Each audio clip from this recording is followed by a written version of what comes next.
Hans in Luck, from Grimm's Fairy Tales, by Jacob and Wilhelm Grimm, translated by Edgar Taylor and Marion Edwards. Some men are born to good luck. All they do or try comes right. All that falls to them is so much gain. All their geese are swans, all their cards are trumps. Toss them which way you will, they will always, like poor puss, alight upon their legs, and only move on so much the faster. The world may very likely not always think of them as they think of themselves, but what care they for the world? What can it know about the matter? One of these lucky things was neighbor Hans. 7 long years he had worked hard for his master. At last he said, "Master, my time is up. I must go home and see my poor mother once more. So pray, pay me my wages, and let me go." And the master said, "You have been a faithful and good servant, Hans, so your pay shall be handsome." Then he gave him a lump of silver as big as his head. Hans took out his pocket-handkerchief, put the piece of silver into it, threw it over his shoulder, and jogged off on his road homewards. As he went lazily on, dragging one foot after another, a man came in sight, trotting gaily along on a capital horse. "Ah!" said Hans aloud, "what a fine thing it is to ride on horseback! There he sits as easy and happy as if he was at home, in the chair by his fireside. He trips against no stones, saves shoe-leather, and gets on he hardly knows how." Hans did not speak so softly, but the horseman heard it all, and said, "Well, friend, why do you go on foot, then?"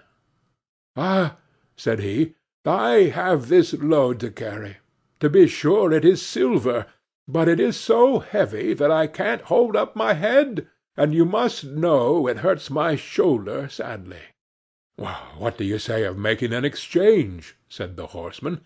"I will give you my horse, and you shall give me the silver, which will save you a great deal of trouble in carrying such a heavy load about with you."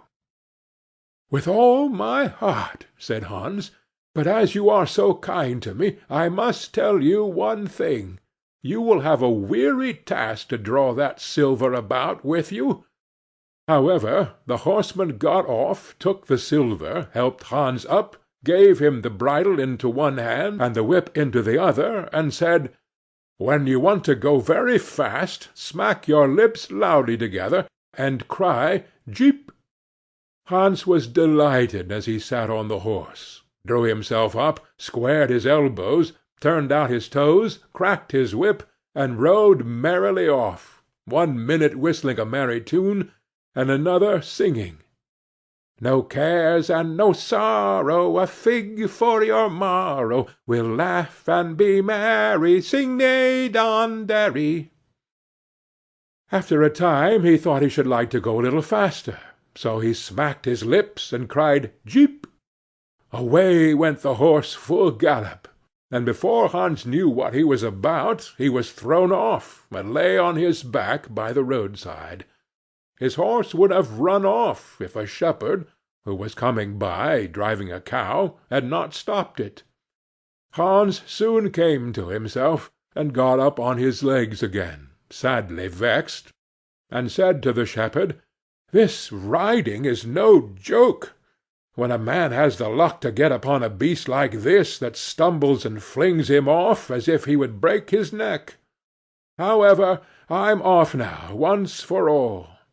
I like your cow now a great deal better than this smart beast that played me this trick, and has spoiled my best coat, you see, in this puddle, which, by the by, smells not very like a nosegay. One can walk along at one's leisure behind that cow, keep good company, and have milk, butter, cheese, every day into the bargain. What would I give to have such a prize?" "Well," said the shepherd, "if you are so fond of her, I will change my cow for your horse." I like to do good to my neighbors, even though I lose by it myself." "Done," said Hans merrily. "What a noble heart that good man has," thought he.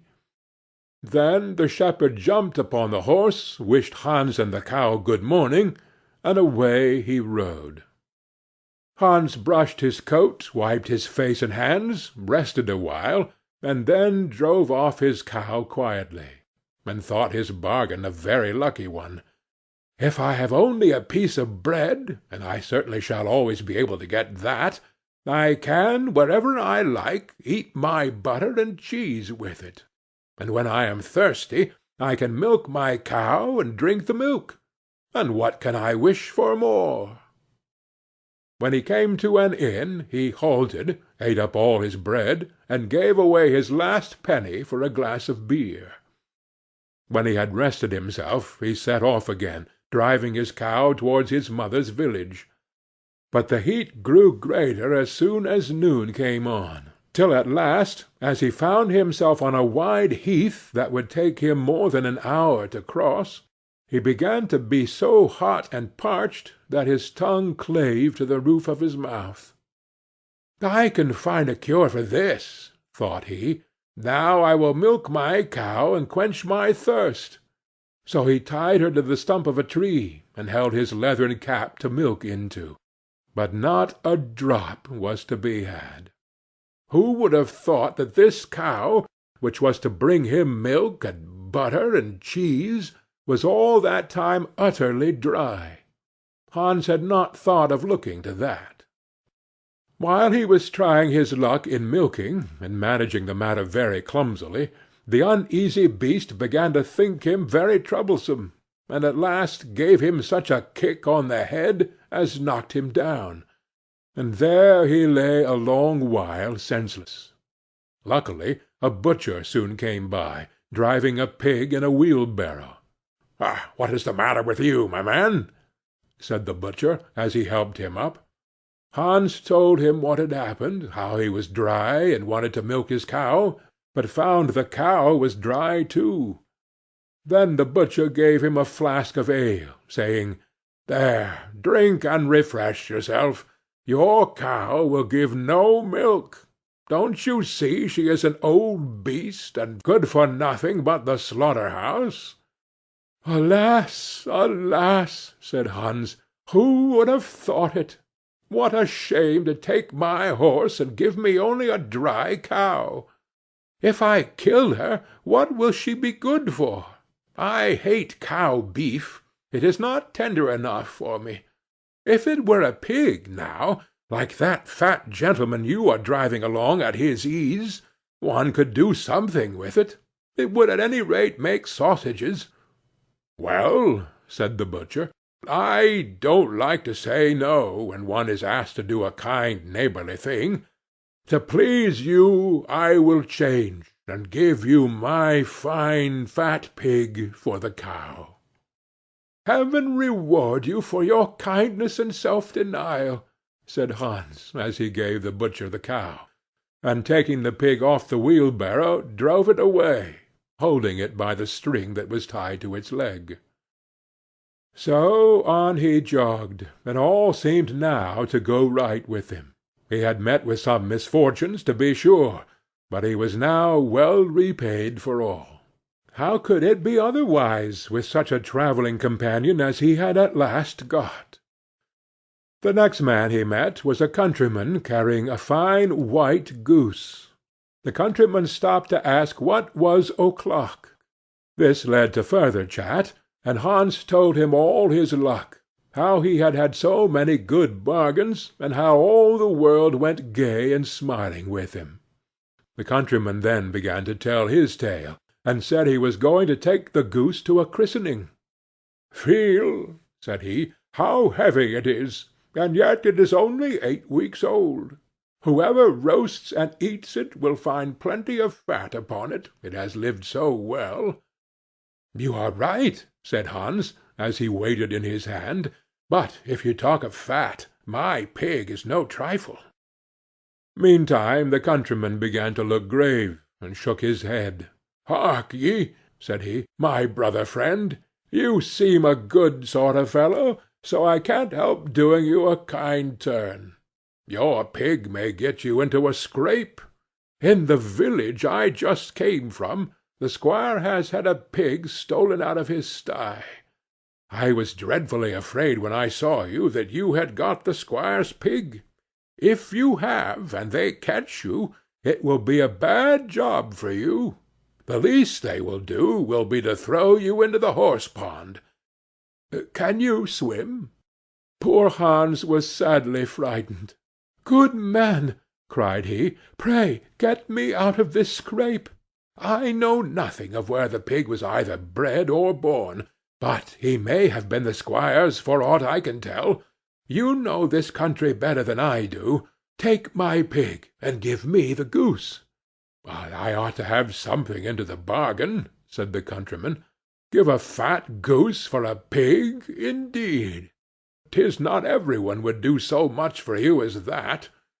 However, I will not be hard upon you, as you are in trouble." Then he took the string in his hand, and drove off the pig by a side path, while Hans went on the way homewards free from care. "After all," thought he, "that chap is pretty well taken in.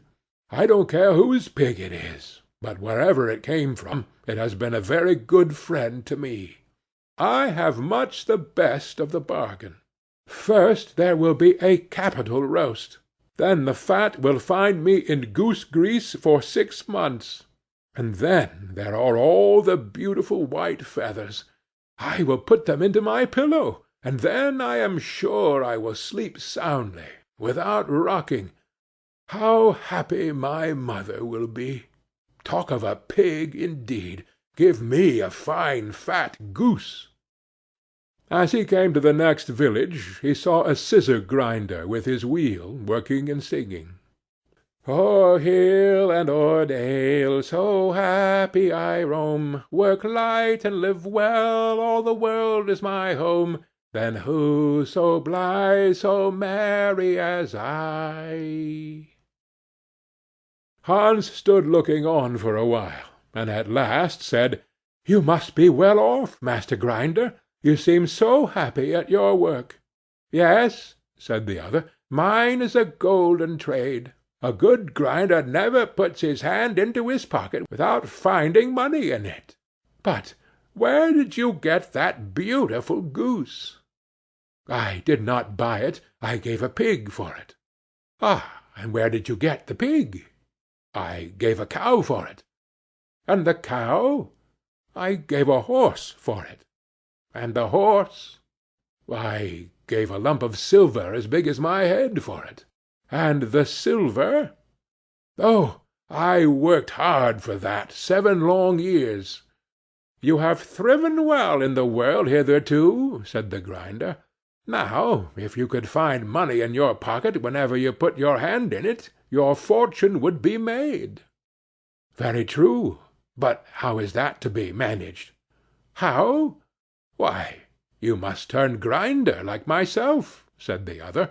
"You only want a grindstone. The rest will come of itself. Here is one that is but little the worse for wear. I could not ask more than the value of your goose for it. Will you buy?" "How can you ask?" said Hans. "I should be the happiest man in the world if I could have money whenever I put my hand in my pocket. What could I want more? There's the goose." "Now," said the grinder, as he gave him a common rough stone that lay by his side, "this is a most capital stone. Do but work it well enough, and you can make an old nail cut with it." Hans took the stone and went his way with a light heart. His eyes sparkled for joy, and he said to himself, "Surely I must have been born in a lucky hour. Everything I could want or wish for comes of itself. People are so kind. They seem really to think I do them a favor in letting them make me rich, and giving me good bargains." Meantime he began to be tired, and hungry too, for he had given away his last penny in his joy at getting the cow. At last he could go no farther, for the stone tired him sadly, and he dragged himself to the side of a river, that he might take a drink of water and rest awhile. So he laid the stone carefully by his side on the bank, but, as he stooped down to drink, he forgot it, pushed it a little, and down it rolled plump into the stream. For a while he watched it sinking in the deep clear water, then sprang up and danced for joy, then again fell upon his knees and thanked heaven, with tears in his eyes, for its kindness in taking away his only plague, the ugly heavy stone. "How happy am I!" cried he. "Nobody was ever so lucky as I." Then up he got with a light heart, free from all his troubles, and walked on till he reached his mother's house, and told her how very easy the road to good luck was. End of Hans in Luck,